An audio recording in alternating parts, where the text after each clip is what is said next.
lakad matatas! Normally. Their meta is overlooking, like Magnus maybe? Okay, it's gonna be in Mars, that's fair. It is a little bit cookie cutter for my taste, especially because it's KOBOLDS we're talking about here. They pulled it to a Hoodwink's late game scaling. It's decent, but you're always so squishy. You're just a big gold pinata if you get super fed from that position for support. Mirana will secure that first blood on Aaron.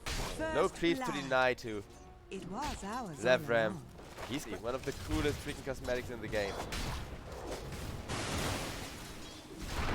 It isn't even an immortal, but the sword that is an immortal is way crappier. Urza, more than ready to counter engage. With that ring of health, you're actually so good at just whacking people in the face. And Aaron, he did not realize John had his read. Seeker, Tide Hunter, those two really need their level 6. XY already doing decently well, though this Laguna didn't result in a kill.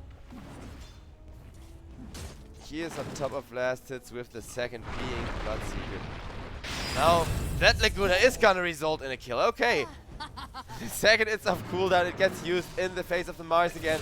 But Ulzi just learns to kind of prioritize that shard as well. Oh boy, Hoodwink. That's gonna hurt. But Ulzi still fine though. And is that on the bottom lane? Yeah, the rest of that gang is gonna commit onto the Disruptor. Mars now going deep with the Mirana will find Missile's Aaron, and it's absolute chaos. Talking about BKB timings a bunch already, and Lycanthrope's BKB timing, Mars's BKB timing. Yeah, those are things I haven't even mentioned, especially the Mars is gonna be important. Lycan, you don't really need an early BKB, but you do want either before or right after the Aghanim Scepter. Because I can see Lycan just getting... It's gonna put it all on one certain timing, but it's also gonna make John's game a lot harder because Urza, he has his Blink Dagger now, but that Blink Dagger is just gonna get perma cancelled by the Radiance. And you know who else gets cancelled? But Ulzi AK.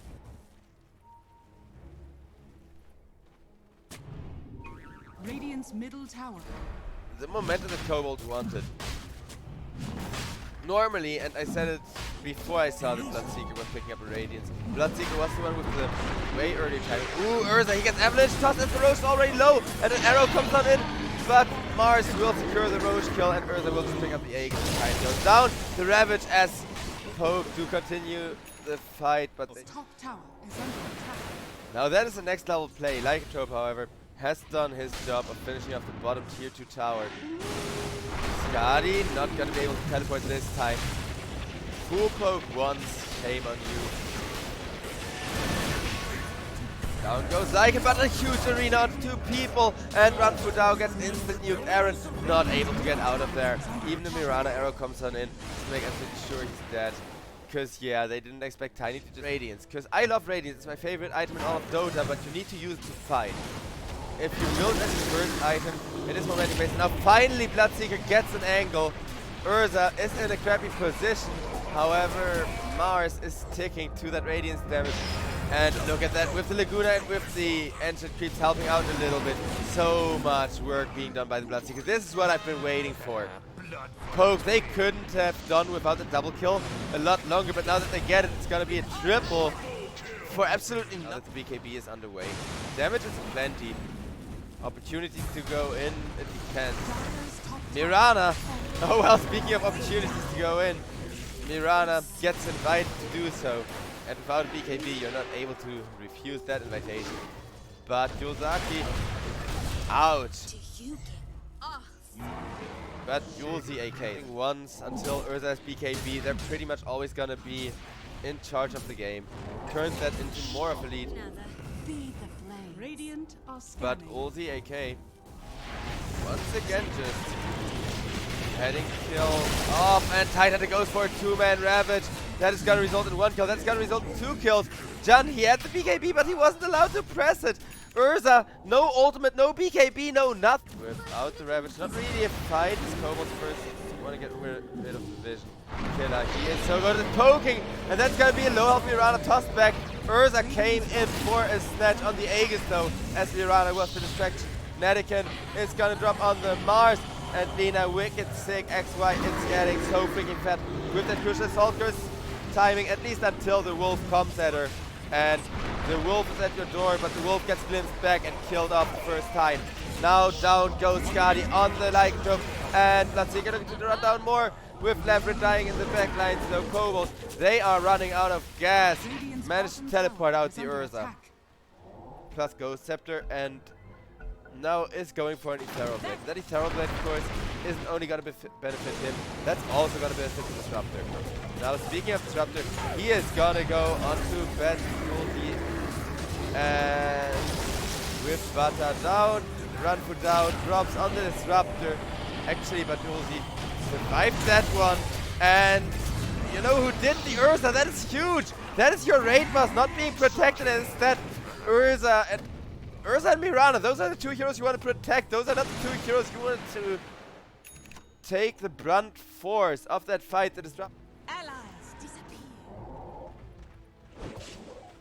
Radiant's Mirana ultimate, trying to protect Kobold from the team fight initiation. This time around, Netiken is tanking. Where's the Urza? Not able to hit anyone. It means your Mars is just gonna die. Yeah, as you can see, Netiken, he takes a...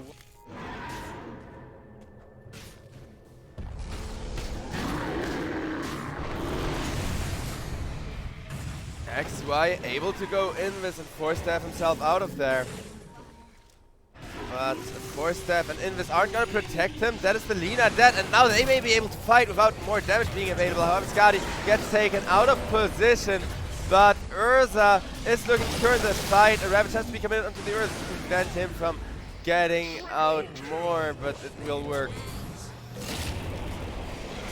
But Yulzi tried to TP. High five. No high five.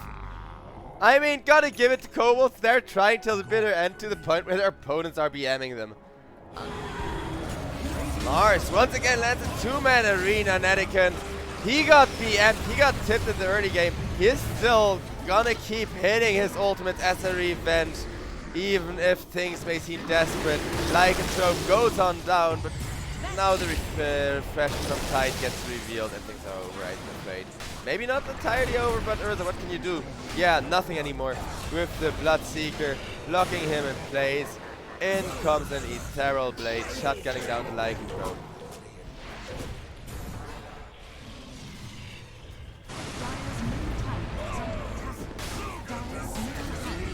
Down goes the Woodwing as well. Delayed it twice. They've delayed it pretty much half the game, meaning Kobolds, all they can do now is watch their engines fall, maybe go for one final fight, since technically Urza does have the damage built in till the bitter end, and with that mini Lycanthrope ultimate, he can get himself to the front lines quickly.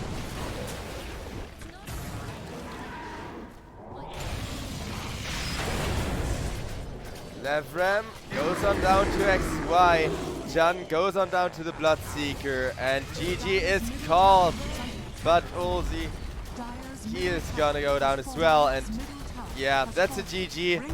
I will respect Kobolds for, you know, not calling until the bitter end. They are actually fairly good against the Lifestealer. And Poke, they say, you know what, this Venge may be a pain in their side and could just snowball out of control, punishing Poke over and over for the first, but you can't go that deep. And even more harass, trading a toss back under the tower, onto the Clockwork. Clockwork torn down. That's gotta be Levram dying. Netiken has to ferry him through his resources. Sniper? Wait, what's happening? XY, oh crap! He may have gone a little bit too far out of his tower. He's gonna be fine, but Jun, oh my god. Yeah, Fairy Fire isn't quite gonna cut it. Does sound hilarious to me. Jun, he's holding his own really well just off of that bottle and of the ability to control runes before having his level 6 against the Sniper. Now Aaron on the top lane goes down as well to the Lina machine gun. And while that fight is gonna keep on going, Skadi dies bot. Not just Skadi, Lifestealer. Is he gonna make it out of there? Eating a tango, no more Fairy Fires or stick or anything. He's just gonna get killed by Bot Yulzi. And Fairy Fire? That was the wand or stick to get me. Runfudo is gonna live. Ooh, the Willow plays. The freaking Willow plays, man! And, well, bottom lane is just kind of a brawly lane as a whole. With the kills being exactly equal, I think it boils down mostly to the mid lane. Oh, as I say that. Lifestealer. He gets killed off again and run through down. Oh, he gets caught. Wait, actually. Does it still work the way that Frost Shield? Okay, no. You can't put it on allies on the match. Alright. Lich gets chopped down by Skadi. Because I was Luna or whatever would kill him. But you have no choice but leeching XP, right? You're playing for the XP, not for having a good amount of gold and having the best kill-death ratio. The kill-death ratio in Dota is irrelevant anymore. Well, except if it's Lifestealer getting super fat. Lifestealer will get himself another assist with Ranfudao having to secure the kill. But Centaur dying, it's fairly freaking good. It's not just the Centaur.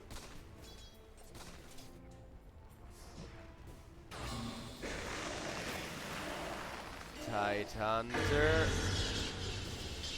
Just in place. Killer. With all that magical damage, he is gonna go down. Jan, however, has still be able to Radiant structures are fortified. get a good go on the sniper. But we're gonna see about that. With Venge opting for Aghanim Scepter, Lina is of course gonna pick up a Maelstrom and Sniper. They do try to go on him, though with a Frost Shield and those defensive supports at the ready. XY, he is still able to fight on up. They will finally surround him, but good job, you've gotten rid of the machine gun. Now there's still 2 foot soldiers on the hunt, but in comes Skadi and 2 grunts. That's no match for him. Cannon fodder. Getting killed off. A Chain Frost will at least poke them back and get dumped for the fat, and then they end the game before Lifestealer starts falling off. Because Lifestealer, he kind of does get kited around, especially with the Venge. You think Venge is just kind of a semi-core? No. You also swap heroes around, so Lifestealer can't hit them while dealing. Oh my god! 2-man stun with a blink into Stomp. Sniper gets feared away as Ranfudao is already dead. The plan was to Frost Shield the Sniper again, but that plan is a little bit transparent, Poke. So you are gonna lose not 1, not 2, but 3 heroes in a row. Nadican on a killing spree. Poke realizing they are low on resources but can still keep on fighting. They try to instant initiate on Skadi on the mid lane, and that is the Detonate reveal. Lifestealer, he comes in and he just claps down Jan. Dire's middle tower has fallen. Oof. That's a 5-man drop. There's nothing cooler.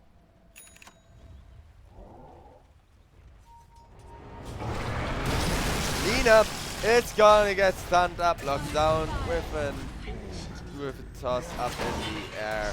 Ownage, and that Ownage is gonna continue as tight, and it will be the next one getting caught.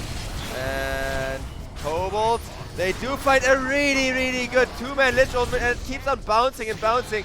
But Julzi is gonna drop though. Ooh, KOBOLDS. Just as they nuked, Lich managed to just YOLO out the gets hookshot on, gets killed off Clockwork, now pursuing on the Lifestealer, runs into 2, yeah. He didn't see the sniper until it was too late, and then he kind of decided to just commit through, but in exchange for committing through, Nadican gets a really good angle, gets so many cleanup kills. Lifestealer is locked a little out of place, is gonna get killed off the first time. Killer does still has some spells at the ready, but Lifestealer can't even move. Nice 4-step, but a nice 4-step alone isn't gonna save your Lifestealer. Now Tidehunter goes on down. KOBOLDS, they finally find that comeback of a Vengeful Spirit of him. I'm reasonably sure they can suspect that, but what they can't suspect is what Lifestealer has in items, because with a Hyperstone and Ogre Axe, he is actually gonna be one of the most brawly guys ever at the 20-minute mark. Sniper locked in place. Ooh, 4-stepped into some more roots even, just to make absolutely sure he's dead. And without the Sniper, there is no more pipe to get Poke. Where's that Lifestealer? Okay, they do drop the lifesteal just a little bit late, but Tiny comes with an amazing 3-man avalanche. Still not gonna be enough to finish up the clockwork, and with that instead the Lina's damage is just gonna keep on flying through.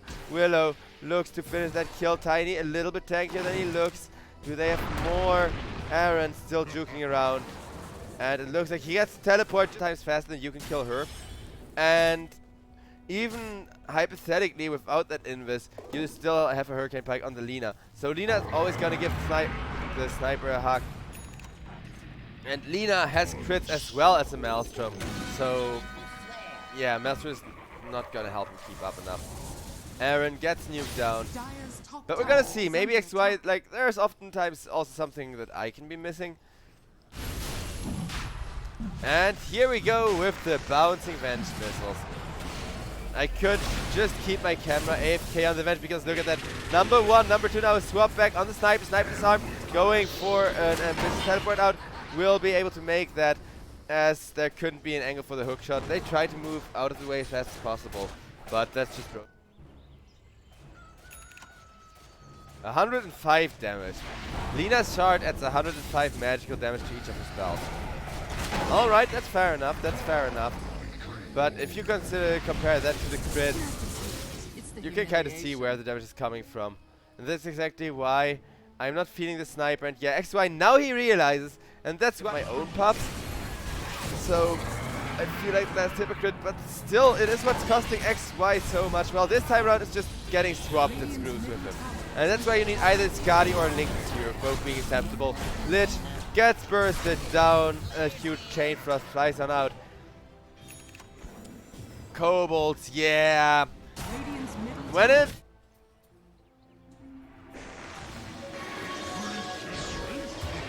Tiny gets caught, but while Tiny gets chipped away at the actually tanky hero has already been nuked. Tidehunter got destroyed, and but Yulzi, he manages to lock the Lich in place. Will kill him up. Not quite actually. Rip. But Lifestealer now getting pursued, and he is able to get himself out for him now. The Centaur ultimate forces BKB, but he can do nothing. Because the only one he could have attacked is the Centaur, and the Centaur hits him harder than he can lifesteal back right now. Yeah, I started to think this is over, guys. I mean, sure, there's always the possibility of a throw, there's always the fountain dive into getting stunned or whatever, but GG gets called as Poke. Unlike KOBOLDS, who will play every game till the bitter end, Poke, they decide, okay, you know what, guys, are standing in this tournament safe. And yeah, well, KOBOLDS with an outdraft.